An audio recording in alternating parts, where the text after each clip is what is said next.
DA নিয়ে আবারও খুব গুরুত্বপূর্ণ আপডেট। ডিসেম্বর থেকে 4টি কিস্তিতে ঢুকবে বেতন, কেন হঠাৎ এমন সিদ্ধান্ত নিল নবান্ন? দোটানায় সরকারি কর্মীরা। তো ভিডিওটি 1 সেকেন্ডের জন্য স্কিপ করবেন না, পুরোটা দেখবেন। তো ভিডিওটি শুরু করা যাক। তো প্রথমে দেখেন, ডিসেম্বর থেকে 4টি কিস্তিতে ঢুকবে বেতন, কেন হঠাৎ এমন সিদ্ধান্ত নিল নবান্ন? দোটানায় সরকারি কর্মীরা। ডিসেম্বর থেকে 4টি কিস্তিতে ঢুকবে বেতন, কেন হঠাৎ এমন সিদ্ধান্ত নিল নবান্ন? দোটানায় সরকারি কর্মীরা। বহুদিন ধরেই কেন্দ্রীয় হারে মহার্ঘ ভাতার দাবিতে আন্দোলন চালাচ্ছিলেন রাজ্য সরকারি কর্মীরা।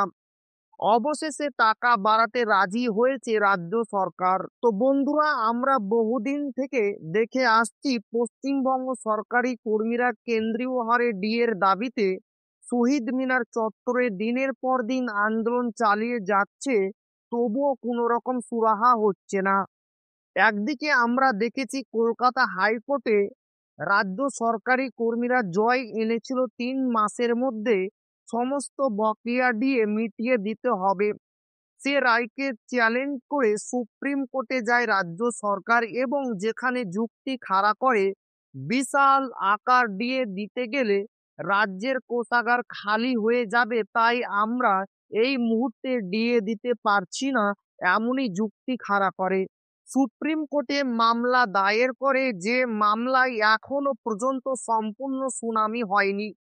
তারই মধ্যে যে গুরুত্বপূর্ণ আপডেট উঠে আসছে, জুলাই, আগস্ট, সেপ্টেম্বর, অক্টোবর ডিএর টাকা এরিয়ার হিসেবে মোট 4টি কিস্তিতে প্রদান করার কথা বলেছেন মুখ্যমন্ত্রী মমতা বন্দ্যোপাধ্যায়।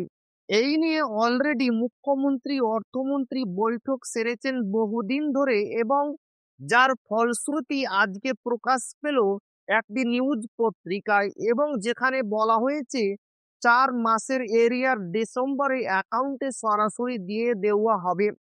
তো এই ছিল ডিএ নিয়ে খুব গুরুত্বপূর্ণ আপডেট, যা আপনাদের মাঝে শেয়ার করলাম। তো ভিডিওটি ভালো লাগলে অবশ্যই আপনার বন্ধুদের শেয়ার করবেন, যাতে তাদের উপকার হয়।